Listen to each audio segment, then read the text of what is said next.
हरे कृष्णा। आप सभी भक्तजनों का स्वागत है आज के सत्र में। सत्र का शुभारंभ हम पहले श्री मंगलाचरण के साथ आरंभ करेंगे। ओम अज्ञानतिमिरान्धस्य ज्ञानांजन शलाकया चक्षुरुन्मिलितं येन तस्मै श्री गुरुवे नमः। श्री चैतन्य मनोभीष्टं स्थापितं येन भूतले स्वयं रूपः कदा मह्यं ददाति स्वपदान्तिकम्।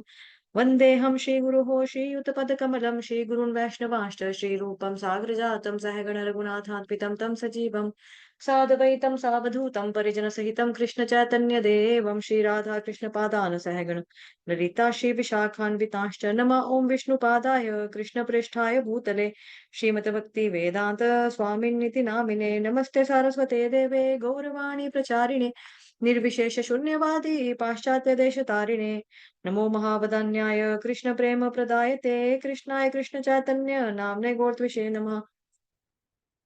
हे कृष्ण करुणा सिंधो दीनबंधो जगतपते गोपेश गोपिका कांत श्री राधा कांत नमोस्तुते तप्त कांचन गौरांगी श्री राधे वृंदावनेश्वरी वृषभानुसुते देवी प्रणमामि हरिप्रिये वाञ्छाकल्पतरुभ्यश्च कृपा सिन्धुभयेव च पतितानां पावनेभ्यो वैष्णवेभ्यो नमो नमः। जय श्री कृष्ण चैतन्य प्रभु नित्यानंद श्री अद्वैत गदाधर श्रीवासादि गौर भक्त वृंद। हरे कृष्णा कृष्ण कृष्ण हरे हरे राम राम राम हरे हरे। हरे कृष्ण कृष्ण कृष्ण हरे राम राम राम हरे हरे। हरे कृष्णा। आप सभी भक्तजनों का स्वागत है आज के सत्र में।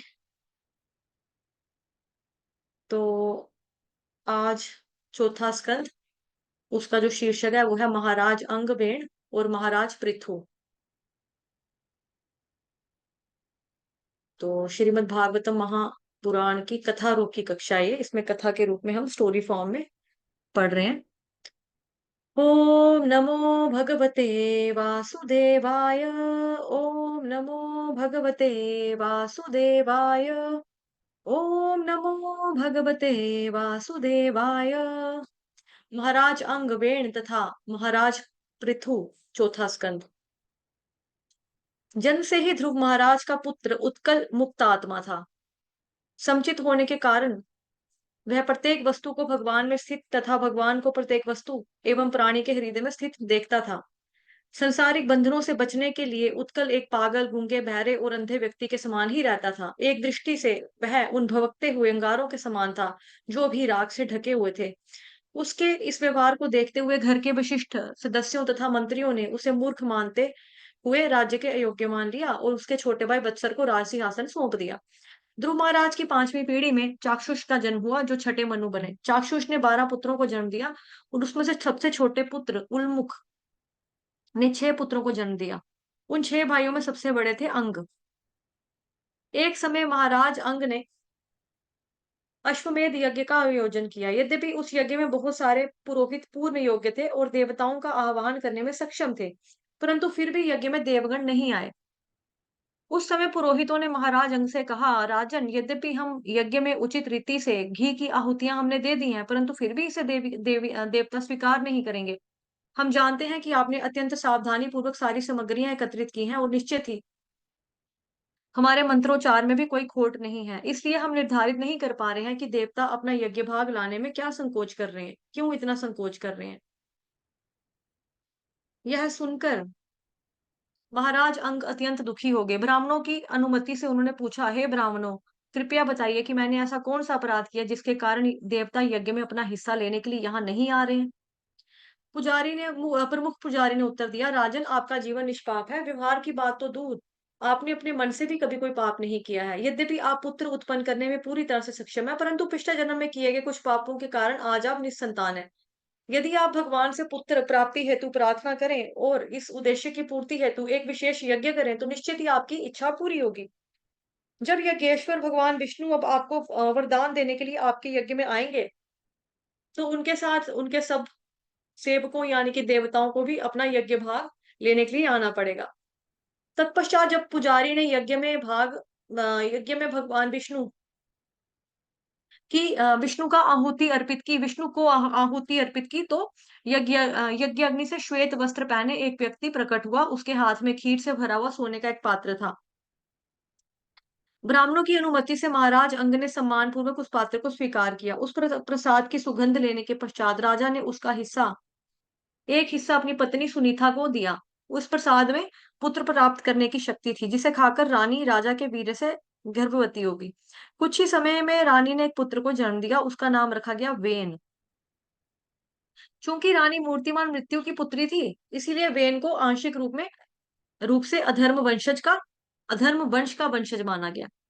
सामान्यतः पुत्री अपने पिता के गुण स्वीकार करती है और पुत्र माता के। इसलिए गुणों में वेन अपने नाना के समान था। उसका चरित्र दिन प्रतिदिन गिरता गया और उसके अत्याचार अनाचार दिन ब दिन बढ़ते गए। अक्सर भक्तों के जीवन में ऐसा नहीं होता, परंतु कई बार स्वयं भगवान अपने भक्त को दुर्भागी पत्नी अथवा बुरे बच्चे देते हैं, जिससे वह भक्त आसानी से पारिवारिक जीवन से स्वयं को मुक्त कर सके। वेन जब छोटा ही था, वह धनुष बाण लेकर वन में जाता और अकारण मासूम हिरणों का वध करता। इतना ही नहीं, उसकी उपस्थिति इतनी भयावह होती कि प्रजा उसे देखकर ही चिल्लाने लगती, देखो क्रूर वेन आ रहा है।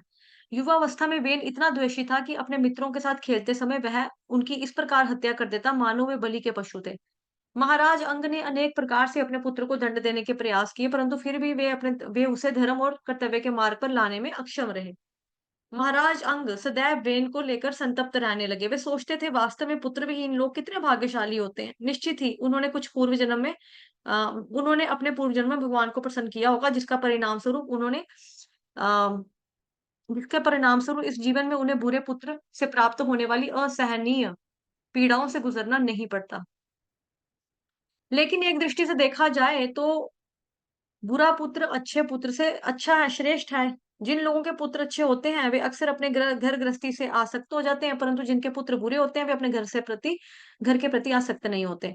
वस्तुतः बुरा पुत्र घर को इतना नारकीय बना देता है कि कोई भी बुद्धिमान व्यक्ति सरलता पूर्वक अपने पारिवारिक जीवन से अनासक्त हो जाता है। महाराज अंग इन्हीं बातों को सोच विचार कर उद्विग्न रहते और रातों और कई रातों तक उन्हें नींद नहीं आती। अंततः वे अपने पारिवारिक जीवन से पूरी तरह से उदासीन हो गए। एक दिन वे आधी रात को उठे और गहरी नींद में सो रही अपनी पत्नी को छोड़कर घर से निकल पड़े। उन्होंने अपने राजसी महल को त्याग दिया और सबकी दृष्टि से बचते बचाते वन में प्रवेश कर गए। सुबह होने तक पूरे नगर में यह बात फैल चुकी थी। राजा के पुरोहित, मंत्री, मित्र, संबंधी तथा सामान्य प्रजा चिंताग्रस्त हो गई। सब नागरिक मिलकर अपने राजा को सर्वत्र खोजने लगे, परंतु उनके ये प्रयास उसी प्रकार विफल रहे जिस प्रकार एक योगी एक अयोग्य योगी अपने हृदय में परमात्मा को खोजने में विफल रहता है। अंततः पूरी प्रजा थक कर निराश लौट आई। राजा की अनुपस्थिति में एक आपातकालीन सभा बुलाएगी, जिसके अगुवा भृगु ऋषि थे। ऋषिगण सामान्य जनता के परम हितैषी थे। वे जानते थे कि राजा की अनुपस्थिति में प्रजा की रक्षा और मार्गदर्शन करने वाला और कोई नहीं रहेगा, और शीघ्र ही चोर उचक्के उनका शोषण करने लगेंगे। विचार विमर्श करने के पश्चात ऋषियों ने सुनीता को बुलाया और मंत्रिमंडल द्वारा स्वीकृति नहीं दिए जाने पर उसने वेन को राजा नियुक्त कर दिया। वे सब जानते थे कि वेन अत्यंत कठोर और क्रूर है, और इसलिए जब राज्य के चोर डाकुओं ने उसके राज्याभिषेक का समाचार सुना, तो वे भयभीत होकर उसे उसी प्रकार छिप गए जैसे सांप के भय से चूहे छिप जाते हैं। राज सिंहासन संभालते ही वेन और ज्यादा घमंडी हो गया। उसे विश्वास था कि पूरी सृष्टि में उससे अधिक महान अन्य कोई नहीं है। अपने रथ पर आरूढ़ होकर वह अपने राज्य का दौरा करता और यज्ञ, दान, तप आदि में संलग्न ब्राह्मणों को बलपूर्वक वैसा ही करने से रोकने लगा। जब राज्य में समस्त धार्मिक कार्य बंद हो गए, उस समय भावी विपदाओं का अनुमान लगाते हुए ऋषियों को ने पुनः एक बैठक बुलाई। परस्पर चर्चा करते हुए उन्होंने कहा कि जिस प्रकार दोनों सिरों से जलती हुई लकड़ी के बीच बैठी चींटियां खतरे में होती हैं, उसी तरह से हमारी प्रजा एक और क्रूर राजा और दूसरी ओर चोर डाकुओं से खतरे से हमेशा घिरे रहते हैं। यद्यपि आपातकालीन स्थिति को देखते हुए हमने अयोग्य वेन के हाथों में राज्य की बागडोर दे दी थी, परंतु उसके सत्तारूढ़ होने से जनमानस की समस्याएं और कष्ट बढ़े ही हैं। लोगों के सामने एक और ज्यादा बड़ा संकट आ खड़ा हुआ है, क्योंकि वेन ने उनकी आध्यात्मिक प्रगति के मार्ग को ही अवरुद्ध कर दिया है। मतलब उनका आध्यात्मिक प्रगति का मार्ग ब्लॉक कर दिया। सुनीता के गर्भ गर्भ से जन्म लेने के कारण वेन उद्यमी स्वभाव का है। वस्तुतः उसे राजा बनाकर हमने एक विषैले सांप को दूध पिलाया है। हमने वेन को प्रजा रक्षक नियुक्त किया था, परंतु वो तो प्रजा का भक्षक बन चुका है। और इस स्थिति को सुधारने का पूरा उत्तरदायित्व हमारा है। यदि हम ऐसा नहीं करेंगे तो हमें इसका पाप भोगना पड़ेगा। हम वेन को समझाने की कोशिश करेंगे, परंतु यदि उसने हमारे सदुपदेशों की तरफ ध्यान नहीं दिया, तो हम अपने ब्रह्म तेज से उसे जलाकर भस्म कर देंगे। मन में ये निश्चय करके वे सब ऋषि महाराज वेन के पास गए। अपने क्रोध को दबाकर वे मधुर शब्दों में वेन से निवेदन करने लगे, हे राजन, हम आपको कुछ सत्युपदेश देने के लिए आए हैं। कृपया उन्हें ध्यानपूर्वक सुनिए। ऐसा करने से आपकी आयु, ऐश्वर्य, बल और ख्याति में असीमित वृद्धि होगी। धर्म नियमों के अनुसार जीवन यापन करने वाले लोग स्वर्ग लोकों की प्राप्ति करते हैं और लगभग समस्त दुखों से मुक्त तथा सुख से युक्त हैं। इसलिए आपको अपनी प्रजा के धार्मिक जीवन को बिगाड़ना नहीं चाहिए। यदि आप अपनी प्रजा के धर्म कर्म में में बाधा बनते हैं, तो निस्संशय शीघ्र ही आप अपने इस उच्च राजसी पद से गिर जाएंगे। प्रजा का संरक्षण और पालन-पोषण राजा का प्रमुख कर्तव्य होता है। साथ ही उसको चाहिए कि वह राजा को वर्णाश्रम के अनुसार कार्य प्रदान करे, जिससे कि वह अपने कार्यों द्वारा परम भगवान की आराधना कर सके। जब राजा देखता है कि उसकी प्रजा यज्ञों द्वारा भगवान की पूजा कर रही है, तो ना वो केवल प्रसन्न होता है, अपितु समस्त देवी-देवता भी संतुष्ट हो जाते हैं। इसलिए यदि राजा यज्ञों को रोकता है, तो एक दृष्टि से तो वह देवी-देवताओं का अपमान करता है और स्वयं अपने स्वर्ग गमन में बाधा बन जाता है। बेन ने कहा, कितने खेद की बात है। अनुभवहीनता के कारण आप धर्म के नाम पर अधर्म का उपदेश दे रहे हैं। आप उस पुंसचली स्त्री के समान हैं, जो अपने पति को छोड़कर किसी जार पुरुष की खोज करती है। राजा स्वयं भगवान का प्रतिनिधि होता है। यदि अज्ञानतावश कोई राजा की पूजा नहीं करता, तो वो ना केवल इस लोक में, अपितु परलोक में भी वो ना तो इस लोक में सुख प्राप्त करता, ना ही परलोक में सुख प्राप्त करता है। तुम सब देवताओं के उपासक हैं, परंतु तुम्हें ज्ञान होना चाहिए कि भगवान विष्णु, ब्रह्मा जी, शिव जी, इंद्र, वायु, यमराज, सूर्य, कुबेर, वरुण, अग्नि और अन्य देवता सब राजा के शरीर के ही अंग होते हैं। इसलिए तुम अपना द्वेष त्याग दो और मंगल वस्तुओं के साथ मेरी पूजा करो। अगर तुम लोगों के अंदर थोड़ी सी भी बुद्धि होगी, तो तुम समझ जाओगे कि यज्ञ में सर्वप्रथम आहुति प्राप्त करने के लिए मुझसे ज्यादा श्रेष्ठ और कोई व्यक्ति नहीं है। वे इनका जीवन पापों से भरा था और इसलिए भ्रष्ट हुई बुद्धि के कारण वह ये ऋषियों के सदुपदेशों को समझ नहीं पाया।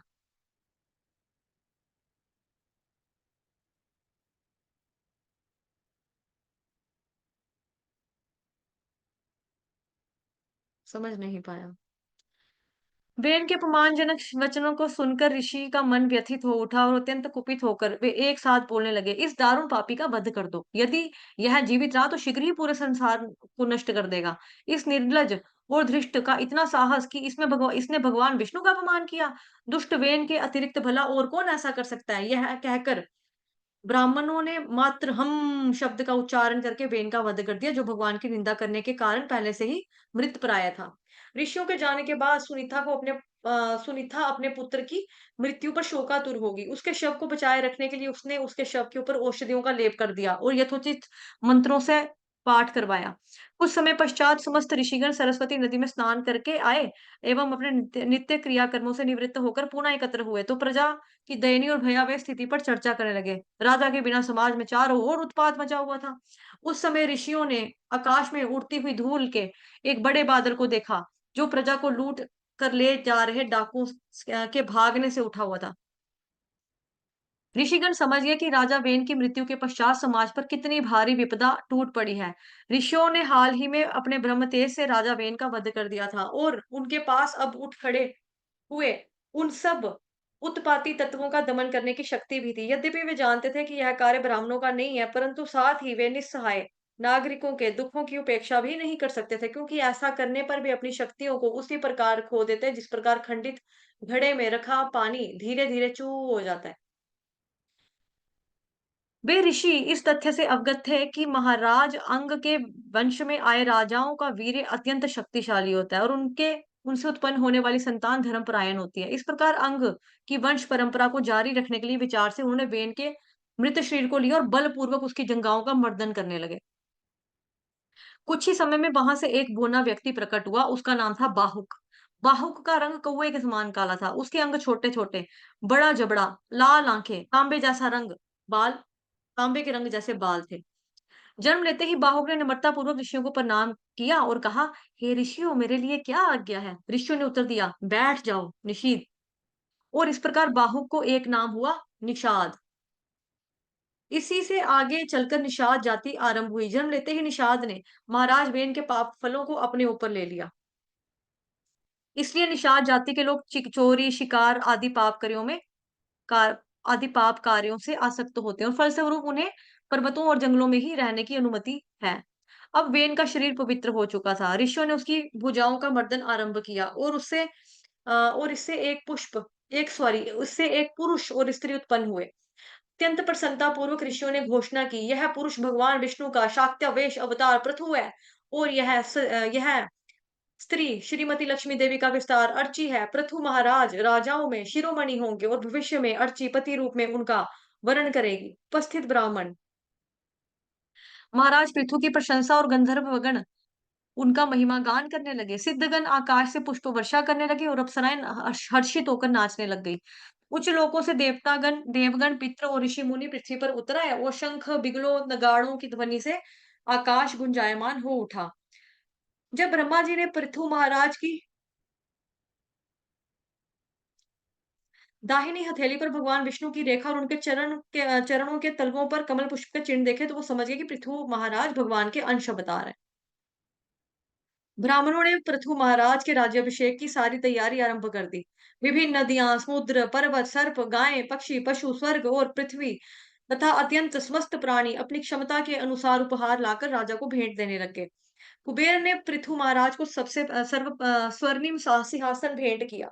वरुण ने भव्य राजसी छत्र दिया जो निरंतर जलकणों की फुहार करता रहता था। वायु ने राजा को 2 चामर दिए और धर्म ने राजा की ख्याति को सर्वत्र फैलाने वाले फूलों का हार दिया। इंद्र ने महाराज पृथु को एक रत्न जड़ित मुकुट प्रदान किया और यमराज ने शासन करने के लिए एक राजदंड दिया। ब्रह्मा जी ने राजा को आध्यात्मिक ज्ञान से निर्मित एक कवच दिया और उसकी पत्नी सरस्वती देवी, जो भारती के नाम से भी जानी जाती है, उसने राजा को एक दिव्य हार दिया। भगवान विष्णु ने उन्हें अपने सुदर्शन चक्र की आंशिक शक्ति से युक्त एक सुदर्शन दिया और उनकी पत्नी श्रीमती लक्ष्मी देवी ने राजा को अक्षय ऐश्वर्य प्रदान किया। शिव जी ने उन्हें एक तलवार दी जिसकी म्यान 10 चंद्रमाओं के चिन्हों से सुसज्जित थी और उनकी पत्नी देवी दुर्गा कहाँ गया? देवी दुर्गा ने उन्हें 100 चंद्र चिन्हों से युक्त एक ढाल भेंट दी। चंद्रदेव ने उन्हें अमृत से उत्पन्न घोड़े दिए और विश्वकर्मा ने एक अत्यंत सुंदर रथ दिया। अग्नि ने महाराज पृथु को बकरी और गायों के सींगों से बना हुआ धनुष भेंट किया।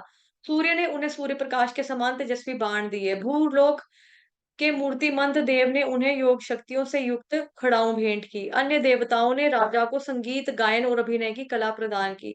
उन्होंने उन्हें अंतर्ध्यान नामक सिद्धि भी दी जिसके द्वारा वे स्वेच्छा से अदृश्य हो सकते थे। महासागर ने महाराज पृथु को एक शंख भेंट दिया तथा समुद्रों, नदियों और पर्वतों ने उन्हें निर्बाध रूप से अपना रथ चलाने के लिए स्थान दिया। जब सूत यानी कि पेशेवर प्रशंसक, मागध यानी कि पेशेवर कथावाचक और वंदी पेशेवर स्तुति गायक महाराज पृथु का गुणगान करने लगे तो महाराज पृथु ने उन्हें रोक दिया। महाराज पृथु की वाणी बादलों की गड़गड़ाहट के समान गंभीर थी। उन्होंने कहा, हे गायकों, आप मेरे जिन गुणों का बखान कर रहे हैं मैंने तो अभी तक उनका प्रदर्शन भी नहीं किया, इसलिए आपको मेरी इतनी उच्च स्तुति करने की जरूरत नहीं है। जब मैं भविष्य में आपके द्वारा कहे गए इन गुणों के अनुसार व्यवहार करूंगा तब निश्चित रूप से आप लोग इन्हें गा सकते हैं। हमें कभी भी भगवान के गुणों को उन साधारण मनुष्यों पर आरोपित करने का प्रयास नहीं करना चाहिए जिनके पास वो गुण है ही नहीं।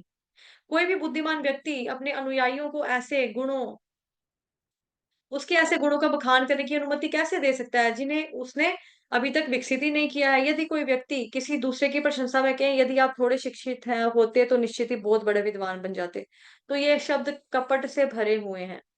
ऐसी प्रशंसा स्वीकार करने वाला मूर्ख व्यक्ति नहीं जानता कि वास्तव में वे शब्द उसका घोर अपमान है। जिस प्रकार एक सम्माननीय व्यक्ति अपने गृहित कार्यों के विषयों में सुनना पसंद नहीं करता, उसी प्रकार अत्यंत विख्यात एवं शक्तिशाली व्यक्ति अपनी प्रशंसा सुनने में आनंद नहीं लेता। मैंने अभी तक कोई प्रशंसनीय कार्य नहीं किया है और इसलिए इन उच्च वचनों में मेरा गुणगान आपको करना आपको शोभा नहीं देता। महाराज पृथु की नम्र तथा अमृतमयी मधुर वाणी को सुनकर जब ये सब पेशेवर गायक संतुष्ट हो गए, परंतु उन्होंने उनका स्तुतिगान करना बंद नहीं किया। उपस्थित महान ऋषियों के निर्देशानुसार उन्होंने महाराज पृथु का गुणगान जारी रखा क्योंकि वे जानते थे कि पृथु भगवान विष्णु के अधिकृत अवतार थे।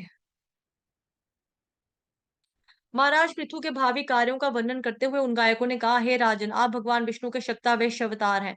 इसलिए आपका समुचित गुणगान करना हमारी क्षमता से परे है। परंतु चूंकि हमारे मन में आपकी कीर्ति का बखान करने की सच्ची उत्कंठा है, हम महान ऋषियों द्वारा प्राप्त निर्देशानुसार आपके चरित्र की महिमाओं को सुनाने का पूरा प्रयास करेंगे। महाराज पृथु सूर्यदेव के समान शक्तिशाली होंगे।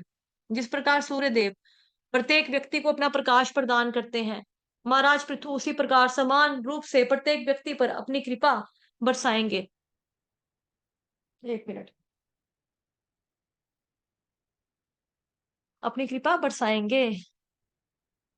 जिस प्रकार सूर्यदेव वर्ष के 8 महीने पृथ्वी का जल सोखते हैं और वर्षा ऋतु में उसी जल को प्रचुरता से सर्वत्र वितरित करते हैं, उसी प्रकार महाराज पृथु अपनी प्रजा से कर वसूलेंगे और समय आने पर उस धन को लौटाएंगे। अपने व्यवहार में वे अत्यंत सहनशील तथा क्षमावान होंगे। अकाल के समय वे इंद्र के समान वर्षा करेंगे। उनके मुस्कुराते चंद्र सदृश मुख पर स्नेह भरी दृष्टि प्रत्येक व्यक्ति के सुखमय जीवन की वृद्धि करेगी, परंतु उनके कार्य अत्यंत गुह्य होंगे और कोई भी व्यक्ति उनकी नीतियों अथवा राजकोष की स्थिति को समझ नहीं पाएगा। महाराज पृथु अपनी प्रजा के समस्त आंतरिक और बाहरी कार्यों को देख समझ पाएंगे, परंतु अपने संचित पुण्यों के कारण वे सब के साथ समान व्यवहार करेंगे, चाहे कोई उनका शत्रु हो अथवा पुत्र। यदि उनका शत्रु निरपराधी होगा तो उसको दंडित नहीं करेंगे, अगर उनका पुत्र कोई अपराध करेगा तो उसको उचित दंड देंगे। उनके कार्यों से प्रसन्न होकर राज्य का प्रत्येक नागरिक परम आनंद और संतोष पूर्वक उन्हें अपना शासक स्वीकार करेगा। महाराज पृथु प्रत्येक स्त्री को मातृवत सम्मान देंगे और अपनी पत्नी के साथ ऐसा व्यवहार करेंगे मानो उनके शरीर का वो आधा हिस्सा है। प्रजा के लिए वो एक स्नेहिल पिता होंगे और वे स्वयं को ब्राह्मणों तथा भक्तों का आज्ञाकारी सेवक समझेंगे। इस प्रकार भी गायक महाराज पृथु के जीवन में घटने वाली प्रमुख घटनाओं का बखान करते गए और जब उन्होंने अंततः अपनी वाणी को विराम दिया, तब राजा ने अत्यंत सम्मान पूर्वक उनकी वंदना की और उनको अनेक उपहार दिए। महाराज पृथु के प्रकट होने से पूर्व पूरे राज्य में काल पड़ा हुआ था। अन्न के भीषण अभाव में भूखी प्रजा अत्यंत दुर्बल और क्षीणकाय हो चुकी थी। महाराज पृथु के राज्याभिषेक के समय नागरिक एक सुअवसर देखकर उनके पास आ गए। याचना करते हुए लोगों ने कहा, हे महाराज, जिस प्रकार वृक्ष के खोखले तने में लगी अग्नि धीरे धीरे सुखा डालती है, उसी तरह से हम अपने उदर की जठराग्नि द्वारा क्षीण होते जा रहे हैं। आप शरणागतों को आश्रय देने वाले हैं, इसलिए हम आपकी शरण में आए हैं। कृपया हमारे कर्तव्यों का निर्धारण कीजिए और अन्न आदि से समुचित विचरण द्वारा हमारी क्षुधा को शांत कीजिए, अन्यथा शीघ्र ही हमें यह भूख निकल जाएगी। नागरिकों की पीड़ा भरी याचनाएं सुनकर और उनकी दयनीय अवस्था को देखकर महाराज पृथु ने इस समस्या का मूल कारण समझने के लिए बहुत देर तक इस बात पर विचार किया। अंत में वे इस निष्कर्ष पर पहुंचे कि खाद्य पदार्थों का अभाव इसलिए नहीं है कि लोग निठल्ले और कामचोर हैं, अपितु इसलिए है क्योंकि भूमि पर्याप्त मात्रा में अन्न नहीं उपजा रही है। मन में विचार करके उन्होंने अपना धनुष उठाया और एक शक्तिशाली बाण से भूमि पर निशाना साधा। जब भूमि देवी ने देखा कि महाराज पृथु उनका वध करने के लिए तैयार है, तो वो बहुत ज्यादा डर गई, भयभीत हो उठी। उसका शरीर पूरी तरीके कांपने लगा और उसने एक गाय का रूप धारण किया और गाय का रूप धारण करके वो दौड़ने लग गई। यह देखकर महाराज पृथु का क्रोध बढ़ गया और उनकी आंखें उदित होते सूरज के समान चमकने लगी। बाण को धनुष पर चढ़ाकर महाराज पृथु गाय के रूप में भूमि का पीछा करने लगे। स्वयं की रक्षा के लिए भूमि सर्वत्र दौड़ रही थी, आकाश में भी और अंतरिक्ष में भी। अंततः जब उसने देखा कि वेन पुत्र के कोप से बचने का कोई और रास्ता नहीं है, निस्सहाय होकर वह रुक गई। व्यथित हृदय से भूमि महाराज पृथु से भिक्षा मांगने लगी। महाराज, आप अपनी शरण में आए हुए प्राणियों पर सदैव दयालु होते हैं, कृपया करके दया करके मुझे भी छोड़ दीजिए। क्योंकि मैंने कोई पाप तो नहीं किया है, मुझे समझ में नहीं आ रहा कि आप मुझे क्यों मेरा वध करना चाहते हैं। आप तो धर्म के ज्ञाता हैं, फिर आप इतने कुपित क्यों हैं कि एक अबला स्त्री का वध करने के लिए तैयार है। यदि किसी स्त्री से कुछ पाप हो जाए तो भी किसी व्यक्ति को उसे दंडित करने का अधिकार नहीं होता। तो फिर आप जैसे महान पुरुष के विषय में क्या कहना, जो दीनहीनों के प्रति सदैव दयालु रहता है। महाराज, मैं तो एक शक्तिशाली नौका के समान हूँ। जिस प्रकार अन्य समस्त प्राणी निवास करते हैं, यदि आप मेरा ही वध कर देंगे तो फिर आप किस प्रकार अपनी प्रजा को गर्भोदक सागर में गिरने से बचाएंगे। महाराज पृथु ने उत्तर देते हुए कहा, हे भूमि, तुमने मेरी आज्ञा का उल्लंघन किया है। एक देवी के रूप में तुमने अपने यज्ञ भाग को तो स्वीकार कर लिया, परंतु बदले में तुम पर्याप्त मात्रा में अन्न ही नहीं उत्पन्न कर रही हो। यद्यपि तुम अपनी प्रचुर मात्रा में घास खा रही हो, परंतु हमें प्रदान करने के लिए तुम अपने थनों से दूध नहीं भर रही। तुम इन सब से अनजान नहीं हो, और ये तुमने जानबूझकर यह अपराध किया है, इसलिए तुम्हारी मृत्यु निश्चय ही होनी चाहिए। तुम्हारी बुद्धि खराब हो चुकी, भ्रष्ट हो चुकी है, और इसलिए मेरी आज्ञा है होते हुए भी तुमने औषधियों और अन्न के बीज नहीं दिए, जो कि तुम्हें ब्रह्मा जी से प्राप्त हुए थे। तुमने उन बीजों को अपने पेट में छुपा कर रखा हुआ है। इसलिए मैं अपने बाणों से तुम्हारे शरीर के टुकड़े टुकड़े कर दूंगा, और उसके मांस से अपनी प्रजा की भूख मिटाऊंगा। जिस व्यक्ति के हृदय में दूसरों के लिए करुणा नहीं है, और जो केवल अपने ही सुख और पालन पोषण का ध्यान रखता है, ऐसा व्यक्ति क्रूर है। चाहे वो स्त्री हो, चाहे वो पुरुष हो, चाहे वो नपुंसक ही क्यों ना हो, वह राजा द्वारा मृत्युदंड का के लिए लायक है, योग्य है। तुम्हें अपने ऊपर बहुत गर्व घमंड हो गया है, इसलिए मैं अन्न के दानों के समान तुम्हें छोटा छोटा छोटा काट दूंगा, और अपनी योग शक्तियों के बल पर अपनी संपूर्ण प्रजा का पोषण करूंगा। अपने क्रोध के कारण महाराज पृथु साक्षात यमराज दिख रहे थे। उनके भय से आतंकित धरती अभी तक कांप रही थी। पुनर्याचना करते हुए उसने कहा, हे स्वामी, मैं आपके विशालकाय विराट शरीर का एक अंग हूँ। आपने समस्त प्राणियों को धारण करने के लिए मेरी ही उत्पत्ति की है।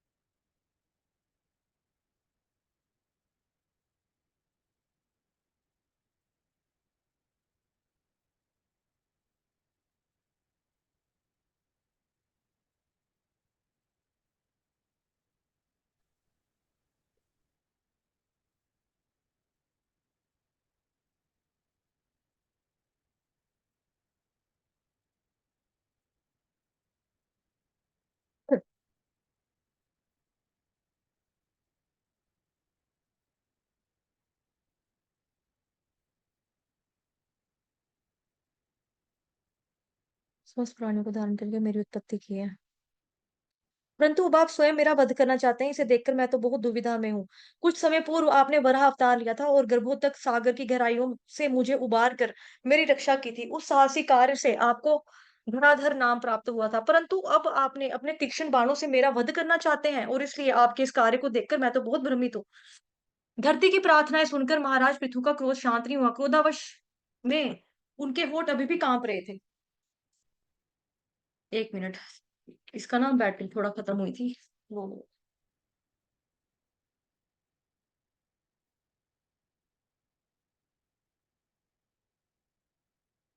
इसे देखकर धरती ने पुनः कहना आरंभ कर दिया, हे नाथ, कृपया अपने क्रोध को शांत करके मेरी याचना पर ध्यान दीजिए। क्योंकि जिस प्रकार मधुमक्खी प्रत्येक फूल से शहद एकत्र करती है, उसी प्रकार बुद्धिमान व्यक्ति स्रोत से किसी भी स्रोत किसी भी स्रोत भी से प्राप्त होने वाले ज्ञान को स्वीकार करता है।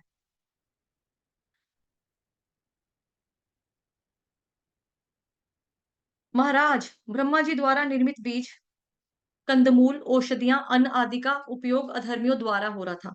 वे इन खाद्य पदार्थों का उपयोग यज्ञ में करने के स्थान पर अपनी इंद्र तृप्ति के लिए ही कर रहे थे। और चूंकि उन्हें दंड देने के लिए अन्य कोई योग्य प्रशासक नहीं था, इसलिए मैंने उन सब बीजों को अपने पेट के अंदर ही छिपा कर रख लिया। परंतु दीर्घ काल तक वहां पे वो दबे रहने की वजह से अब वो बीज अब क्षीण हो चुके हैं। आपको शास्त्रों तथा ऋषि मुनियों द्वारा वर्णित उचित विधि की सहायता से तुरंत उनकी प्रजनन शक्ति को दोबारा से जागृत करना होगा। हे महाबाहु, यदि आप अपनी प्रजा को प्रचुर मात्रा में अन्न और अन्य खाद्य पदार्थ देने की इच्छा रखते हैं, तो आपको एक उपयुक्त बछड़े, पात्र और ग्वाले की व्यवस्था करनी पड़ेगी।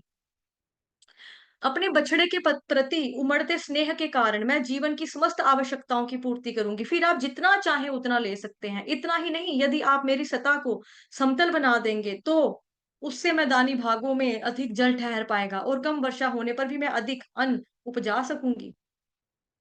यह सुनकर महाराज पृथु शांत हो गए, और उन्होंने भूमि के इस सुझाव को स्वीकार कर लिया। तत्पश्चात उन्होंने स्वयंभू मनु को बछड़ा बनाया, और अपनी उंगली को पात्र बनाते हुए गाय रूपी पृथ्वी से औषधियों और अन्न को दुह लिया। महाराज पृथु का अनुगमन करते हुए अन्य बुद्धिमान लोगों ने भी भूमि का दोहन करके वांछित वस्तुएं प्राप्त की। महान ऋषियों ने बृहस्पति को बछड़ा बनाया और इंद्रियों को पात्र। इस प्रकार उन्होंने भूमि का दोहन किया और प्रत्येक प्राणी के मन, वाणी और श्रवण इंद्रियों को पवित्र बनाने के लिए समस्त प्रकार का वैदिक ज्ञान प्राप्त किया। देवताओं ने इंद्र को बछड़ा बनाया और एक स्वर्णिम पात्र में दोहन करते हुए भूमि से सोम रस प्राप्त किया। सोम रस को पीने से देवगण शारीरिक, ऐंद्रिक और मानसिक बल प्राप्त करके अत्यंत शक्तिशाली हो जाते हैं। दैत्यों ने प्रहलाद को बछड़ा बनाया और एक लोह पात्र में भूमि को धोते हुए विभिन्न प्रकार की मदिराएं प्राप्त की। गंधर्वों और अप्सराओं ने विश्वासु को बछड़ा बनाया और एक कमल पुष्प के पात्र में भूमि का दोहन करते हुए मधुर संगीत तथा स्वर्गीय सुंदरता रूपी दूध प्राप्त किया।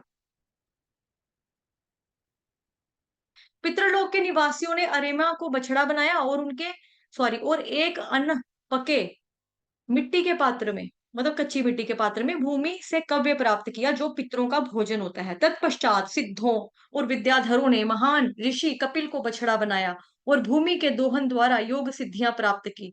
संपूर्ण आकाश उनका पात्र था। किंग पुरुषों ने मय दानव को बछड़ा बनाया और स्वेच्छा से प्रकट अप्रकट होने की शक्ति को अंतर्धान को दुहा। इसके बाद यक्षों, राक्षसों, भूतों और पिशाचों ने, जो कि मांस खाने के आदी होते हैं, शिव जी के रुद्र अवतार को बछड़ा बनाया और रक्त से बने पेय पदार्थों का दोहन किया। इसके लिए नरमुंडों की खोपड़ियां पात्र बनी। नागों और बिना फन वाले सांप, बिच्छुओं और अन्य विषैले पशुओं ने तक्षक को बछड़ा बनाया और अपने बिलों को पात्र बनाते ही भूमि से विष का दोहन किया। चार पैर वाले पशुओं ने शिव जी के वाहन नंदी को बछड़ा बनाया और भूमि से घास का दोहन किया। इस घास को उन्होंने वन रूपी पात्र में रखा। मांसाहारी पशुओं ने सिंह को बछड़ा बनाया और भूमि से मांस प्राप्त किया। पक्षियों ने गरुड़ को बछड़ा बनाया और भूमि से विभिन्न कीट पतंगे और अचर पौधे और घास प्राप्त की। वृक्षों ने वट वृक्ष को बछड़ा बनाया और विभिन्न रसों के रूप में दूध प्राप्त किया। पर्वतों ने हिमालय को बछड़ा बनाया और भूमि से अनेक प्रकार के खनिजों का दोहन किया और पर्वत चोटियों से बने पात्र में उन्हें रखा। इस प्रकार महाराज पृथु के शासनकाल में भूमि ने समस्त प्राणियों की आवश्यकताओं की पूर्ति की। भूमि के इस कार्य को देखकर महाराज पृथु पूरी तरह से संतुष्ट हो गए। उनके हृदय में भूमि के प्रति पुत्री जैसा स्नेह उमड़ पड़ा। तब तब से पृथु के नाम पर भूमि का नाम पृथ्वी पड़ा। महाराज पृथु ने अपनी शक्तिशाली धनुष से पर्वतों को चकनाचूर करते हुए पृथ्वी को समतल बनाया और तत्पश्चात भूमि को विभिन्न निवासी वर्गों में विभाजित किया। तब इन विभागों को विभिन्न उद्देश्यों के लिए विभिन्न लोगों को बांटा गया और इस प्रकार महाराज पृथु ने नगर, गांव, खेत खलिहानों और खानों के क्षेत्र निर्धारित किए। पृथु महाराज के शासनकाल से पहले पृथ्वी पर सुनियोजित शहर, गांव, खेत अथवा चरागाह भूमि नहीं थी और प्रत्येक व्यक्ति ने अपनी सुविधा अनुसार अपने घरों का निर्माण किया हुआ था। कुछ समय पश्चात महाराज पृथु ने 100 अश्वमेध यज्ञों का शुभारंभ किया। यज्ञ स्थली के लिए उन्होंने ब्रह्मार्वत नामक के स्थान को चुना, जहां सरस्वती नदी पूर्व दिशा की ओर बहती है। इन यज्ञों के दौरान संपूर्ण पृथ्वी कामधेनु गाय के समान बन गई और जीवन की समस्त आवश्यकताओं को प्रचुर मात्रा में प्रदान करने लगी। सागर मोतियों एवं रत्नों से भर गए। पर्वतों की चोटियों पर स्थित विभिन्न खनिज पदार्थ नदियों के माध्यम से बहकर भूमि को उपजाऊ बनाने लगे। गायें भरपूर दूध देने लगी और वृक्ष शहद और फलों से लद गए। यज्ञ में उपस्थित समस्त देवताओं एवं मनुष्यों ने यथाशक्ति महाराज पृथु को अनेकों अनेक उपहार भेंट में दिए। परंतु स्वर्गलोक में इंद्रदेव महाराज पृथु के इन यज्ञों को सहन नहीं कर पा रहे थे। इंद्र का एक नाम है शतक्रतु, अर्थात जिसने 100 अश्वमेध यज्ञ किए हैं। महाराज पृथु को अपने समान स्तर पर आते देखकर इंद्र का मन द्वेष से भर उठा। इसलिए जब महाराज पृथु अंतिम सोमा अश्वमेध यज्ञ करने जा रहे थे, उस समय इंद्र अदृश्य रूप से वहां आ पहुंचा और यज्ञ का घोड़ा चुरा लिया। अत्रि ऋषि ने आकाश मार्ग से उड़कर भाग रहे इंद्र को देख लिया और तुरंत इस चोरी की सूचना पृथु के पुत्र को दे दी। सासी राजकुमार ने तुरंत अपना धनुष उठाया और स्वर्ग के राजा का पीछा करने लगा। क्रोध पूर्वक इंद्र को ललकारते हुए वह राजकुमार चिल्लाने लगा, ठहरो, रुको। परंतु जब राजकुमार ने देखा कि इंद्र ने सन्यासी और गेहुए रंग के वस्त्र पहने हुए हैं। गेहूं नहीं, गेरुआ, गेरुए रंग के वस्त्र पहने हुए हैं, यानी कि भगवा कलर के, ठीक है। शरीर पर भभूत लपेटी हुई है और सिर पर जटाएं बांधी हुई है। उन्हें एक साधु समझकर उसने उस पर बाण नहीं छोड़े। इंद्र द्वारा धोखा दिए जाने के बाद अब राजकुमार यज्ञ स्थली पर वापस लौटा तो उसने उस समय अत्रि को आज्ञा देते हुए उसने बोला, देवराज का वध कर दो, क्योंकि तुम्हारे पिता के यज्ञ में बाधा उत्पन्न करके वह देवताओं में सबसे अधम बन चुका है। राजकुमार दोबारा से अपना धनुष लेकर इंद्र का पीछा करने लगा। जब इंद्र ने यह देखा, उन्होंने यज्ञ के घोड़े को छोड़ दिया और छद्मवेश को त्याग कर फिर से अदृश्य हो गए। महान ऋषि ने जब देखा कि राजकुमार यज्ञ के घोड़े को लेकर लौट आया, तो उन्होंने उसके पराक्रम की भूरी प्रशंसा की और उसका नाम विजिताश्व नाम दिया। परंतु तभी इंद्र ने सर्वत्र ऐसा भयंकर अंधकार फैला दिया, जो समस्त यज्ञ स्थली को धीरे धीरे करके अपने अंदर समेटने लगा। वहां मची हड़बड़ी का लाभ उठाते हुए इंद्र ने स्वर्णिम जंजीर से बंधे हुए घोड़े को खोलकर पशु बलि के लिए उपयुक्त होने वाले लकड़ी के यंत्र के पास बांध दिया। पुनः अत्रि ने आकाश मार्ग से दौड़ते हुए इंद्र की ओर संकेत करके विजिताश्व को सचेत किया। और इस समय विजिताश्व ने देखा कि इंद्र एक ऐसे सन्यासी के वेश में है, जिसके हाथ में रखे दंड के सिरे पर मानव खोपड़ी टंगी हुई थी। पहले तो विजिताश्व ने उसे साधु समझकर उस पर आक्रमण करने के लिए उसको हिचकिचाहट हुई, परंतु अत्रि द्वारा प्रोत्साहित किए जाने पर उसने क्रोधपूर्वक अपना धनुष बाण चढ़ा लिया और देखते ही इंद्र ने यज्ञ के घोड़े को छोड़ दिया और अपने छद्मवेश को त्याग कर फिर से अदृश्य हो गए। इस प्रकार इंद्र ने महाराज पृथु के घोड़े को चुराने के अनेक प्रयास किए और हर बार वे किसी ढोंगी सन्यासी का छद्मवेश बनाकर आते। अपने इस कपट भरे कार्य से इंद्र ने आडंबरी साधुओं की अनेक परंपराएं आरंभ की, जिनमें नग्न घूमने वाले तथा साधु और कापालिक भी आते हैं। इंद्र द्वारा अपनाए गए प्रत्येक रूप को नास्तिकता व दर्शन का प्रतीक मानना चाहिए। यद्यपि पाप कृत्यों में संलग्न लोग उन रूपों की बहुत प्रशंसा करते हैं जो उन्हें स्वीकारता है, वे केवल अपने पहनावे से धार्मिक होता है। अंततः महाराज पृथु स्वयं अपना धनुष बाण लेकर इंद्र का वध करने के लिए खड़े हो गए। अपने द्वेषी मन को संतुष्ट करने के लिए इंद्र ने अनेक ढोंगी सन्यासियों के वर्ग निर्मित कर दिए और महाराज पृथु उन्हें इसका दंड देना चाहते थे। जब पुरोहितों ने इंद्र वध के लिए तत्पर पृथु को देखा, तो उन्होंने निवेदन करते हुए कहा, महाराज आप इंद्र का वध ना करें, क्योंकि शास्त्रों के अनुसार यज्ञ में केवल पशुओं की ही बलि का प्रावधान है। आपके यज्ञ में विघ्न डालने के लिए प्रयास करके इंद्र ने स्वयं अपनी शक्तियों को क्षीण कर लिया है। हम कुछ विशेष मंत्रों का उच्चारण द्वारा आपके शत्रु को यहाँ पर खींच कर लाएंगे और यज्ञाग्नि में झोंक कर उसको भस्मीभूत कर देंगे। पुरोहित अत्यंत क्रोधित मुद्राओं में इंद्र का आह्वान करने लगे, परंतु वे अग्नि में आहुति देने जा ही रहे थे कि ब्रह्मा जी वहां प्रकट हो गए। उन्होंने वहां उनको रोक दिया। ब्रह्मा जी ने कहा, हे ब्राह्मणों, तुम्हें ध्यान रखना चाहिए कि इंद्र भगवान विष्णु के सर्वाधिक शक्तिशाली सहयोगियों में से एक है। आप इस यज्ञ के माध्यम से देवताओं को संतुष्ट करने का प्रयास कर रहे हैं, परंतु वे सब देवता इंद्र के ही अंश हैं। और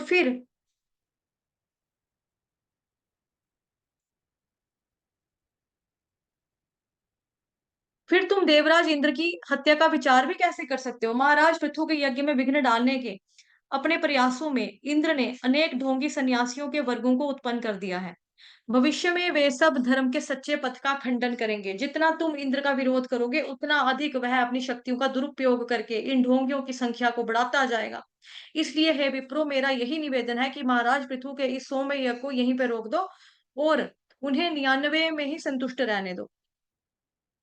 तब ब्रह्मा जी की ओर मुड़कर ब्रह्मा जी ने कहा, ये क्या लिखा है? ब्रह्मा जी की ओर मुड़कर ब्रह्मा जी ने कहा, हे राजन, ब्रह्मा जी ने मुड़कर महाराज पृथु को कहा होगा ना, क्योंकि राजा तो हुआ। हे राजन, आप भगवान के महाभागवत भक्त हैं और मुक्ति के पथ से भली भांति परिचित है। फिर भला आपको यह यज्ञ करने की क्या जरूरत है? आप और इंद्र दोनों परम भगवान के अंश हैं, इसलिए आप दोनों के जीवन में ही कल्याण हो, यही मेरी प्रार्थना है। भगवान के अंश होने के कारण इंद्र आपसे भिन्न नहीं है, इसलिए कृपा आप उस पर कुपित मत होइए। महाराज, आपके यज्ञों में विघ्न दैव योग से हुआ है, इसलिए आपको उद्विग्न नहीं होना चाहिए। यदि हमारे जीवन में नीति द्वारा कुछ घटित होता है तब हम जितना अधिक इन दुर्घटनाओं से सुधरने का प्रयास करेंगे, उतना अधिक हम सांसारिक विचारों के गहनतम अंधकार में डूबते चले जाएँगे। हमें सदैव इस सिद्धांत का स्मरण रखना चाहिए कि महाराज कृपया अपने अवतारों के उद्देश्य पर किंचित मनन कीजिए। चूँकि इंद्र द्वारा निर्मित अधर्म के ये विभिन्न रूप अनेक अवांछित नकली धर्मों को जन्म देंगे, इसलिए मैं आपसे आग्रह करता हूँ कि आप तुरंत अपना यज्ञ बंद कर दो। ब्रह्मा जी के निर्देश पर महाराज पृथु ने तुरंत अपना यज्ञ रोक दिया। तब उन्होंने अवभृत स्नान किया, जिसका अर्थ होता है कि अब यज्ञ समाप्त हो चुका है। उस समय अवभृत स्नान जिसका अर्थ होता है कि अब यज्ञ खत्म हो चुका है, समाप्त हो चुका है। उस समय महाराज पृथु के 99 अश्वमेध यज्ञों को संतुष्ट होकर भगवान विष्णु यज्ञ स्थली में प्रकट हुए। उनके साथ देवराज इंद्र, अन्य सब देवगण और नंद सुनंद सहित उनके अनेक निज पार्षद भी थे। महाराज पृथु को संबोधित करते हुए भगवान ने कहा, हे राजन, देवराज इंद्र ने तुम्हारे 100वें अश्वमेध यज्ञ में विघ्न डालने के प्रयास किए और उन्हें इसका पश्चाताप है। तुमसे क्षमा मांगने के लिए वो मेरे साथ आए हैं। कृपया इन्हें क्षमा कर दो। बुद्धिमान व्यक्ति सदैव दूसरों के कल्याणार्थ कार्य करने के लिए तत्पर रहता है और इसलिए उसे नरश्रेष्ठ माना जाता है। हर समय यह स्मरण करते हुए कि भौतिक शरीर आत्मा से भिन्न है, ऐसे लोग किसी से द्वेष नहीं करते। महाराज पृथु, जिन भक्तों की मुझसे प्रगाढ़ मैत्री और प्रेम भरा संबंध होता है, वे समस्त भौतिक दूषणों से मुक्त और आत्म संतुष्ट होते हैं।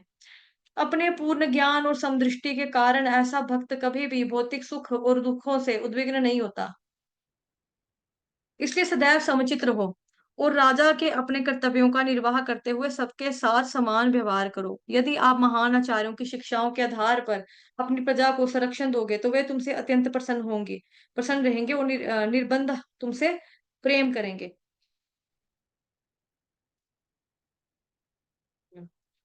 राजन, शीघ्र ही तुम्हें महान चतुष कुमारों से मिलने का सौभाग्य प्राप्त होगा। मैं तुम्हारे स्वभाव तथा सद्गुणों से अत्यंत प्रसन्न हूँ और तुम्हें कुछ वर देना चाहता हूँ। तुम्हारी जो भी इच्छा हो, कृपया मांग लो।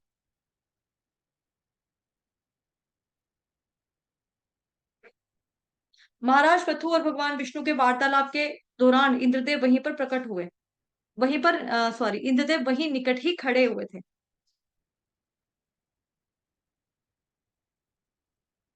उन्हें अपने घृणित कार्यों का स्मरण करके लज्जा आने लग गई। पश्चाताप भरे हृदय से वे महाराज पृथु के चरण कमलों पर गिर पड़े। उदार चित्त वैष्णव होने के नाते महाराज पृथु ने पहले ही अपने हृदय से द्वेष का त्याग कर दिया था। उन्होंने तुरंत इंद्र को उठाया और स्नेहतापूर्वक उसे अपने गले से लगा लिया। तत्पश्चात महाराज पृथु ने आदरपूर्वक भगवान विष्णु के चरण कमलों की वंदना की और ऐसा करके उनके हृदय का आनंद असीमित रूप से बढ़ गया। यद्यपि भगवान वहां से प्रस्थान करने के लिए तैयार थे, परंतु वे अपने अनन्य भक्त के निश्चल व्यवहार से इतना मोहित हो गए थे कि वह वहां से जाना नहीं चाहते थे। महाराज पृथु की आंखें आंसुओं से भर उठी और उल्लास के कारण उनका कंठ अवरुद्ध हो गया। इसलिए वे ना तो भगवान को अच्छी तरह से देख पा रहे थे और ना ही ठीक से कुछ बोल सके। वे बस हाथ जोड़े भगवान जी के सामने खड़े रहे और अपना हृदय में उनका प्रगाढ़ आलिंगन करने लगे। भगवान विष्णु इसी ब्रह्मांड के इस लोक में एक लोक में रहते हैं और इसलिए एक देवता की भूमिका निभाने के कारण वे कभी भी अपने पैर पृथ्वी पर नहीं रखते। परंतु पृथु महाराज के व्यवहार और चरित्र से पूरी तरह से संतुष्ट होकर उन्होंने अपने चरण पृथ्वी पर रख दिए। चूंकि भगवान पृथ्वी पर पैर रखने के आदि नहीं थे, इसलिए ऐसा प्रतीत हुआ मानो उन्होंने अपना संतुलन बनाए रखने के लिए गरुड़ जी के कंधों का उनको सहारा लेना पड़ा। महाराज पृथु समझ गए थे कि भगवान ने स्नेहवश उनके प्रति ऐसा किया है और अपने सौभाग्य पर विचार करके उनके शरीर में दिव्य आनंद के विभिन्न लक्षण प्रकट होने लगे। अंततः अपनी आंखों को पोंछते हुए महाराज पृथु भगवान की स्तुति करने लगे। हे भगवान, आप अपने भक्तों को समस्त प्रकार के वर देने में सक्षम हैं। इसलिए कोई भी बुद्धिमान व्यक्ति आपसे ऐसा वर क्यों मांगेगा जिनका भोग साधारण बद्धजीव भी कर सकते हैं। अथवा भक्तों के लिए सायुज्य मुक्ति का भी क्या लाभ है, जिसमें आपके शरीर में विलीन होकर आपके चरण कमलों के अमृत का स्वादन करने से वंचित रह जाते हैं। यदि आप मुझे कुछ देना चाहते हैं, तो कृपया मुझे हजारों कान दें, जिससे कि मैं आपके शुद्ध भक्तों के मुखार बिंदु से निरंतर आपकी महिमाओं का गुणगान सुन सकूं। हे भगवान, यदि कोई व्यक्ति आपके शुद्ध भक्तों के संग में एक बार भी आपका यशोगान सुनता है, तो वह कभी भी उस संग को नहीं छोड़ेगा। केवल पशुओं की इन विषय में रुचि होती। जिस प्रकार लक्ष्मी जी आपके चरणों की सेवा में रत रहती हैं, उसी प्रकार मैं आपके चरण कमलों की भक्ति में संलग्न रहूं। यही मेरी एकमात्र अभिलाषा है। मुझे केवल एक ही डर है कि एक ही सेवा होने से हम दोनों में कहीं कोई लड़ाई ना हो जाए, क्योंकि वैकुंठ में भी स्पर्धा होती है, हालांकि उसमें द्वेष का लेश मात्र भी नहीं होता। हे भगवान, यदि लक्ष्मी जी की सेवा में हस्तक्षेप करने के कारण वे मुझ पर क्रोधित हो जाएं, तो मुझे पूरा विश्वास है कि आप मेरा पक्ष लोगे, क्योंकि आप सदैव दीनहनों की ही सहायता करते हैं। और यदि क्रोधवश लक्ष्मी चली भी जाए, तो मुझे लगता है कि आपको कोई हानि नहीं होगी, क्योंकि आप तो आत्माराम है और उनके बिना भी आप सुखपूर्वक रह सकते हैं। हे प्रभु, मैं आपका अनन्य भक्त हूँ, और इसलिए मैं यह देखकर भ्रमित हूँ कि आप मुझे सांसारिक सुख भोग की सुविधाएं देने का प्रयास कर रहे हैं। आपकी माया शक्ति द्वारा विमोहित होकर अपनी वास्तविक स्थिति को भूल चुके लोग भौतिक सुखों की कामना करते हैं। उनकी सोच सामाजिक, पारिवारिक, इंद्रिय सुखों तक ही सीमित रहती है। शुद्ध भक्तों को ऐसे वरों से क्या लाभ? इसलिए हे परमपिता, आपको मेरे सर्वोच्च हित में जो भी दिखाई दे, कृपया आप मुझे वही दीजिए। भगवान यह देखकर अत्यंत प्रसन्न हो गए कि महाराज पृथु ने कोई भी भौतिक वर नहीं मांगा। उनकी सराहना करते हुए उन्होंने बोला कि हे राजन, तुम्हें निरंतर भक्ति में संलग्न रहने का वर प्राप्त हो।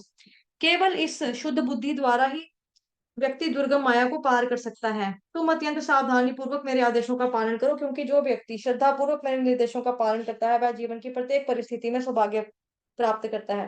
तत्पश्चात महाराज पृथु ने वहां उपस्थित समस्त देवताओं, ऋषियों और अन्य लोकवासियों का मधुर वचनों से तथा यथासंभव धन संपत्ति भेंट देकर यथोचित सत्कार किया।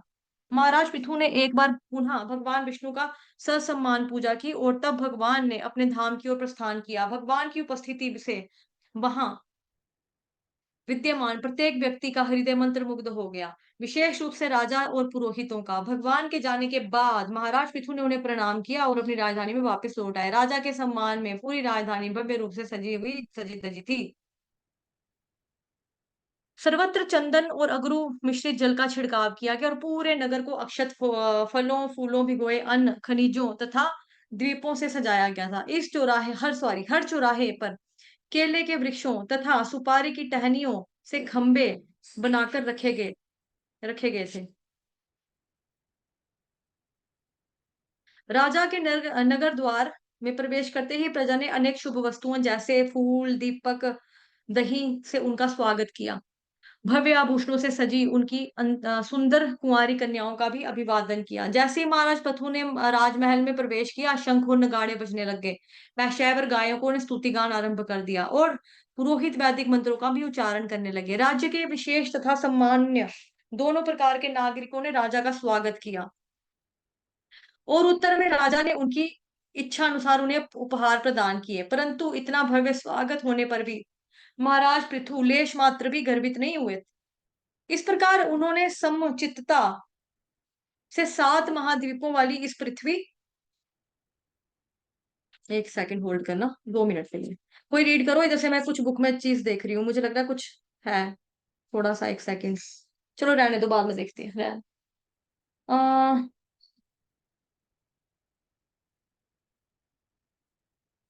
इस प्रकार उन्होंने समचित्तता से 7 महाद्वीपों वाली इस पृथ्वी पर निष्कंटक राज्य किया। इस दौरान केवल ब्राह्मण तथा अच्युत गोत्र, यानी कि भगवान के वंशज अथवा अथवा वैष्णव ही उनकी अटल आज्ञा पर आपत्ति उठाते थे।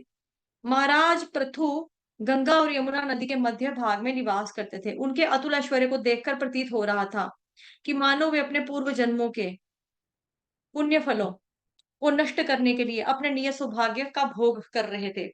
कुछ समय पश्चात उन्होंने एक महायज्ञ का आयोजन किया। उसमें भाग लेने के लिए पूरे ब्रह्मांड से प्रमुख ऋषिगण, देवी देवता और ऋषिगण, राज ऋषि आए। सब सामान्य अतिथियों का उनकी स्थिति के अनुसार सत्कार करने के पश्चात जब महाराज पृथु सभा के बीच खड़े हुए, तो ऐसा प्रतीत होता था कि मानो सितारों से भरे हुए आकाश में पूर्ण चंद्रमा उदित हुआ हो। महाराज पृथु की कदकाठी ऊंची थी, सुडौल थी। कोनी से पुन के ना उसको निकाल दे। महाराज पृथु की कदकाठी ऊंची और सुडौल थी, और रंग गोरा था। उनके नेत्र उदित होते सूर्य के समान प्रकाशवान थे, तथा उनकी दंतावली उनके मुस्कुराते हुए चेहरे को सुंदर बना रही थी। उनके काले केश अत्यंत महीन और घुंघराले बाल थे। उनका कंठ शंख के समान शुभ रेखाओं से अंकित था। यमजान की दीक्षा लेने के पश्चात सॉरी यजमान की दीक्षा लेने के पश्चात महाराज पृथु ने राजसी वस्त्र त्याग दी और काली मृग चर्म पहन ली। पूरी सभा को प्रोत्साहित करने के लिए महाराज पृथु ने वहां एकत्रित हुए लोगों पर नजर डाली, दृष्टि डाली तो अत्यंत गंभीर वाणी में उन्हें संबोधित करने लगे। उनकी बोली सुखद और काव्यात्मक थी। उनके वचनों का अर्थ अत्यंत गहरा परंतु सुस्पष्ट था। महाराज पृथु के वचनों को सुनकर ऐसा प्रतीत हो रहा था कि मानो वे जन कल्याण हेतु अपने हृदय में व्याप्त भगवत साक्षात्कारों को बाहर व्यक्त कर रहे थे। महाराज पृथु ने कहा, सभा में उपस्थित सज्जनों, आपका सर्व मंगल हो। भगवान की असीमित अनुकंपा से मुझे इस पृथ्वी का शासक नियुक्त किया गया है और मेरे विचारानुसार अपने कर्तव्यों का समुचित निर्वाह करके मैं अपने जीवन के सर्वोच्च लक्ष्य को प्राप्त कर सकूंगा।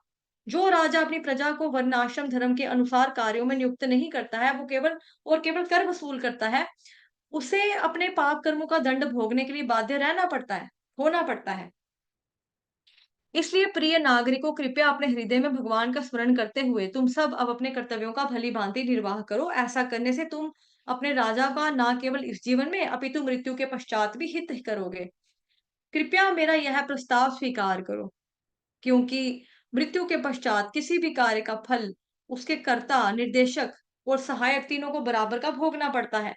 सृष्टि में दिखाई देने वाली विभिन्नताएं संयोगवश प्रकट नहीं हुई हैं। इन सबके पीछे परमेश्वर की सर्वोत्कृष्ट व्यवस्था है। समस्त वैदिक शास्त्र इनका उद्मोदन करते हैं, अनुमोदन करते हैं। उस परम पिता परमेश्वर के चरण कमलों की सेवा करने से पीड़ित मनुष्य तत्क्षण उस प्रदूषण से मुक्त हो जाता है जो असंख्य जन्मों से उसके मन पर जमा पड़ा लगता है।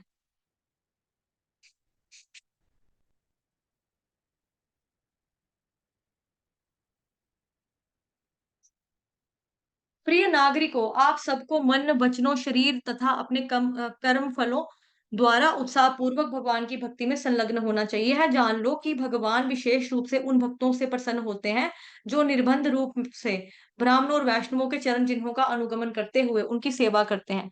ऐसे वैष्णव भगवान को तथा भगवान ऐसे वैष्णवों को अति प्रिय होते हैं। यद्यपि भगवान यज्ञ अग्नि में अर्पित आहुतियों के माध्यम से खाते हैं, परंतु जब हम उनके शुद्ध भक्तों और ब्राह्मणों को भोजन अर्पित करते हैं, तो भगवान को उनके मुख से खाना अधिक प्रिय लगता है। यहाँ उपस्थित सम्माननीय जनों, मैं आप सबके आशीर्वाद की याचना करता हूँ, जिससे मैं सदैव अपने मुकुट पर ब्राह्मणों तथा कहाँ गया? ब्राह्मणों तथा वैष्णवों के चरण कमलों की धूलि धारण कर सकूं। मात्र ऐसा करने से व्यक्ति शुद्ध ब्राह्मणों के गुण विकसित कर सकता है। सदचरित्र ऐसे ब्राह्मणों की एकमात्र संपत्ति होता है और इस प्रकार उनकी चरण धूलि धारण करने से हम बिना कठिनाई के समस्त ऐश्वर्य प्राप्त कर लेते हैं। महाराज पृथु के सुंदर वक्तव्य को सुनकर सभा में उपस्थित समस्त ऋषिगण, राजा, मंत्री इत्यादि उनकी भूरी प्रशंसा करने लगे। हे राजन, वैदिक शास्त्रों में उल्लेख है कि पिता अपने सुपुत्र के सद्कार्यों के बल पर स्वर्ग प्राप्त कर सकता है। आपने इस सिद्धांत को चरितार्थ किया है। जिस प्रकार पूर्व काल में प्रहलाद द्वारा अपने पिता का उद्धार हुआ था, उसी प्रकार आपके प्रताप से महापापी वेन का घोर नरकों से उद्धार हो गया है। महाराज, क्योंकि आप भगवान के यशोगान में मग्न रहते हैं और यह हमारे लिए अत्यंत सौभाग्य की बात है। हमें प्रतीत होता है कि मानो हम प्रत्यक्ष भगवान के संरक्षण में ही रह रहे हैं। आज आपने हमारे नेत्र खोल दिए हैं। अभी तक हम अंधेरे भव सागर में डूब रहे थे। आपने हमें इस सागर को पार करने का मार्ग दिखाया है।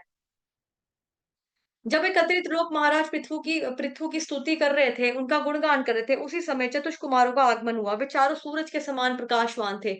उन महान ऋषियों का स्वागत एवं सत्कार करने को उत्कंठित महाराज पृथु अपने मंत्रियों सहित तुरंत हाथ जोड़कर खड़े हो गए। उनकी पूजा स्वीकार करने के पश्चात चारों कुमार स्वर्णिम सिंहासन पर विराजमान हो गए। इस दृश्य को देखकर ऐसा प्रतीत हो रहा था मानो यज्ञ कुंड से दहकती हुई अग्नि प्रकट हो गई हो। ऋषियों को प्रणाम तथा उनके चरण प्रक्षालन करने के पश्चात पृथु महाराज ने वह जल लिया और अपने सिर पर छिड़का। उन्होंने अपने उदाहरण से सिखाया कि आध्यात्मिक दृष्टि से उन्नत लोगों का किस प्रकार आदर करना चाहिए।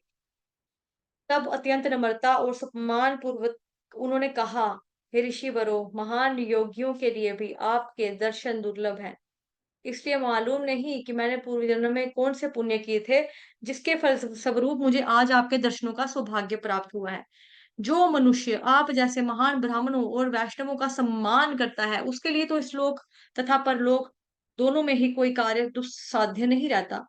वह व्यक्ति सहज रूप से भगवान का प्रिय बन जाता है। ब्राह्मणों, कृपया बताइए कि भौतिक संसार के जटिल बंधनों में जकड़ा व्यक्ति, जिसका जीवन का एकमात्र लक्ष्य इंद्रिय भोग है, किस प्रकार अपने परम सौभाग्य को प्राप्त कर सकता है? मुझे कोई संदेह नहीं है कि आप जैसे महापुरुष इस संसार की दावा अग्नि में झुलस रहे प्राणियों के परम हितैषी मित्र हैं।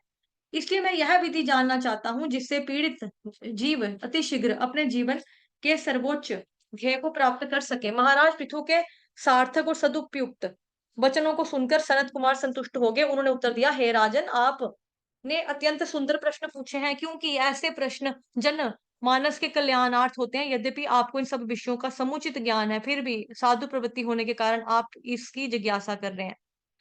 महाराज, गहन विचार के पश्चात शास्त्रों का निष्कर्ष है कि मनुष्य समाज का परम कल्याण शारीरिक चेतना से विरक्त होना तथा प्रकृति के 3 गुणों से परे परम भगवान श्री हरि के प्रति आसक्ति निर्माण करना है। भगवान के प्रति इस आसक्ति का विकास भक्ति योग की विधि के द्वारा किया जा सकता है, जो भगवान की महिमाओं के श्रवण और कीर्तन से आरंभ होती है। मनुष्य को चाहिए कि वह केवल अपने जीवन को इस प्रकार ढाले कि वह भगवान की महिमा अमृत को पिए बिना एक क्षण भी शांति से ना बैठे।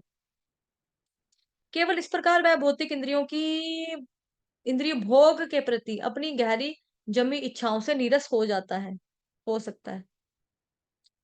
ऐसा भक्त को अत्यंत सरल जीवन यापन करना चाहिए और सावधानी पूर्वक नियमों का पालन करना चाहिए और दूसरों की निंदा नहीं करनी चाहिए। उसे उन लोगों का संग त्याग देना चाहिए जो केवल धन कमाने इंद्रिय भोग में रुचि रखते हैं।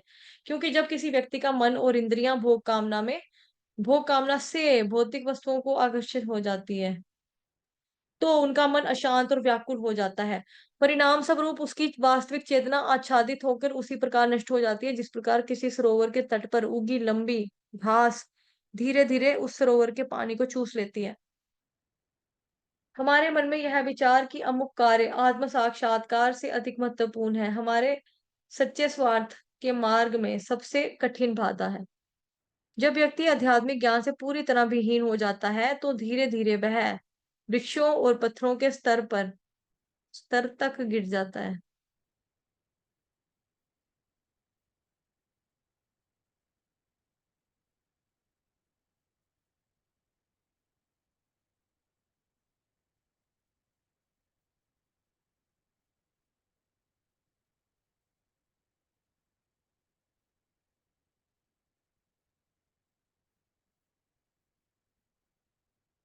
जब व्यक्ति आध्यात्मिक ज्ञान से पूरी तरह विहीन हो जाता है, तो धीरे-धीरे वह वृक्षों और पत्थरों के स्तर तक गिर जाता है। इसलिए हे राजन, कृपया पूर्ण पुरुषोत्तम भगवान को समझने की कोशिश कीजिए, जो व्यक्ति के शरीर में आत्मा के साथ निवास कर रहे हैं।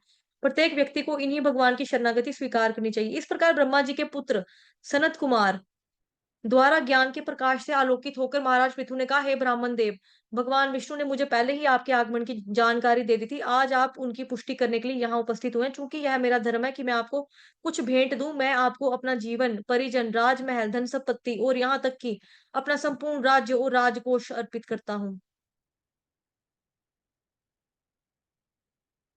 मैंने यह सब अन्यों से प्राप्त किया है और उस दृष्टि से वे सब इनके वास्तविक स्वामी हैं। आप जैसे महान पुरुषों द्वारा दिए गए ज्ञान का प्रतिदान इस संसार की किसी भी वस्तु से नहीं किया जा सकता, और इसलिए मैं आपसे निवेदन करता हूँ कि आप स्वयं अपने सद्गुणों द्वारा ही संतुष्ट हो जाइए।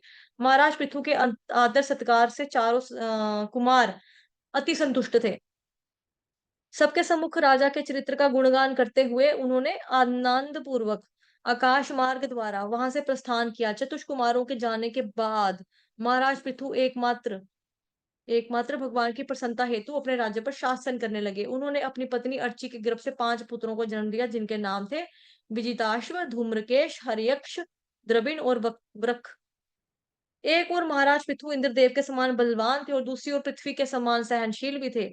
जिस प्रकार वर्षा प्रत्येक व्यक्ति की इच्छाओं को पूरा करती है, उसी पर तरह से महाराज पृथु ने अपने जन कल्याण कार्यों के द्वारा राज्य के प्रत्येक नागरिक पर अपनी कृपा बरसाई। दूसरों के हित के लिए वे इस प्रकार की चेष्टाएं करते थे मानो स्वयं अपने लिए कर रहे हों। वे उस समुद्र के समान थे जिसकी अथाह गहराई को समझना को कोई नहीं जान सकता था। संकल्प शक्ति में वे सुमेरु के पर्वत के समान दृढ़ थे। ऐश्वर्य की दृष्टि से महाराज पृथु की तुलना हिमालय से की जा सकती है, जो विभिन्न बहुमूल्य धातुओं और रत्नों को अपने अंदर समाये रहती है। उनका प्रभाव वायु के समान व्याप्त था। वे कामदेव के समान अति सुंदर सिंह के समान विचारवान और आत्मनियंत्रण में स्वयं भगवान के समान थे। महाराज पृथु की ख्याति संपूर्ण ब्रह्मांड में फैली थी और जो भी स्त्रियां भक्त आदि उनके चरित्र एवं कार्यकलापों के विषय में कुछ सुनते तो उन्हें प्रसन्नता पूर्वक भगवान रामचंद्र की याद आती थी। अंततः महाराज पृथु ने देखा कि उन पर वृद्धावस्था का प्रभाव होना शुरू हो गया है। उन्होंने अपनी संपत्ति का समुचित विभाजन किया और पृथ्वी का शासन अपने पुत्रों को सौंपकर वानप्रस्थ होने का निश्चय किया। अपने राजा से भावी विछोह का अनुमान लगाकर सारी प्रजाएं शोकातुर हो गई और राजा की विदाई के समय उनके नेत्र से आंखों से आंसू निकलने लग गए। आंखों से भर उठी आंख। इस प्रकार महाराज पृथु ने तपस्या भरा जीवन यापन करने के लिए अर्ची देवी के साथ वन में प्रवेश किया।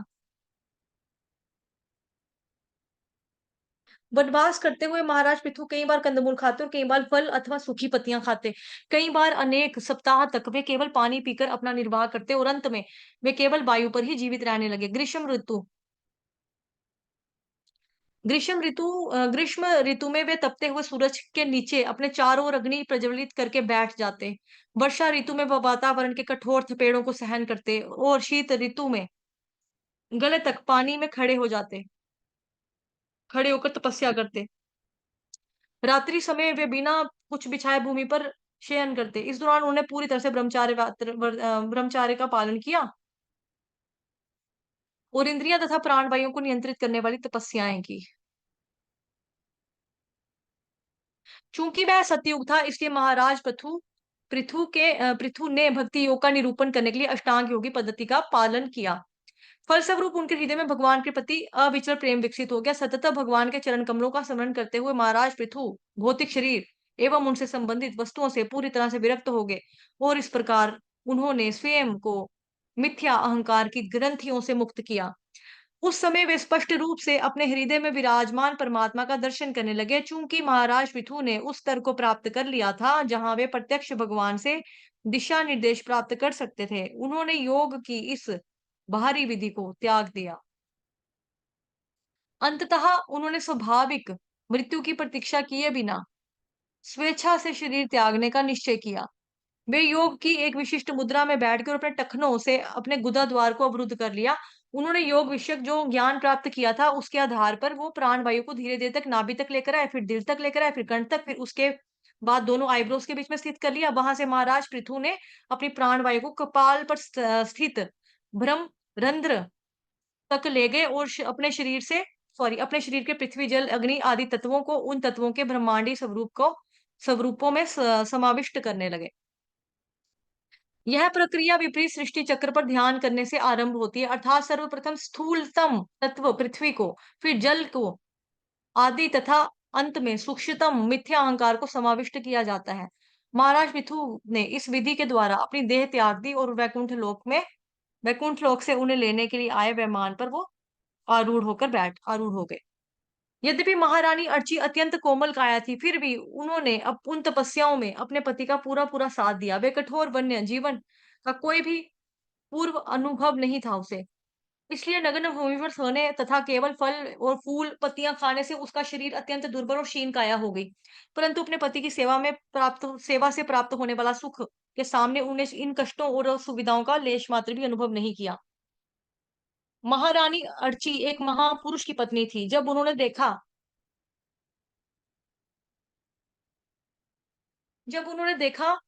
कहाँ गया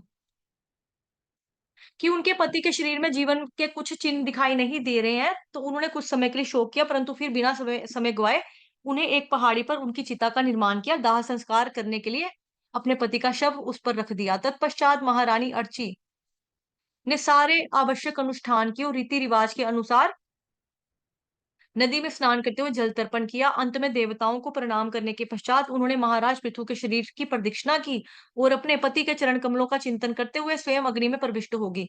वीरता भरे उनके इस कार्य को देखकर मंदार पर्वत पर बैठे हजारों देवता और उनकी पत्नियां उनके सम्मान में और प्रशंसा को व्यक्त करने के लिए फूलों की वर्षा करने लगे। समस्त देवतागण उनके इस कार्य से अत्यंत संतुष्ट थे। देव पत्नियां महारानी अर्ची के विषय में परस्पर चर्चा करने लगी। महाराज पृथु की धर्म पत्नी की जय हो, वे सदैव भगवान विष्णु की सेवा में रत रहें। और देखो किस प्रकार यह सती महारानी वैकुंठ जा रहे अपने पति के साथ है। यद्यपि मनुष्य का जीवन अत्यंत अल्प होता है, परंतु इस अल्प जीवन में भी भगवान की भक्ति करके वह सरलता से भगवत धाम जा सकता है। इसलिए जो व्यक्ति दुर्लभ मनुष्य देह प्राप्त करके इसे भौतिक वस्तुओं हेतु कठोर परिश्रम में व्यर्थ गवा देता है, समझना चाहिए कि वह स्वयं अपना द्वेषी और बुरी तरह से ठगा गया है। यहाँ पर देव पत्नियां इस प्रकार की चर्चा कर ही रही थी कि वहां महारानी अर्ची का विमान उनके पति के पीछे पीछे बैकुंठ पहुंच गया।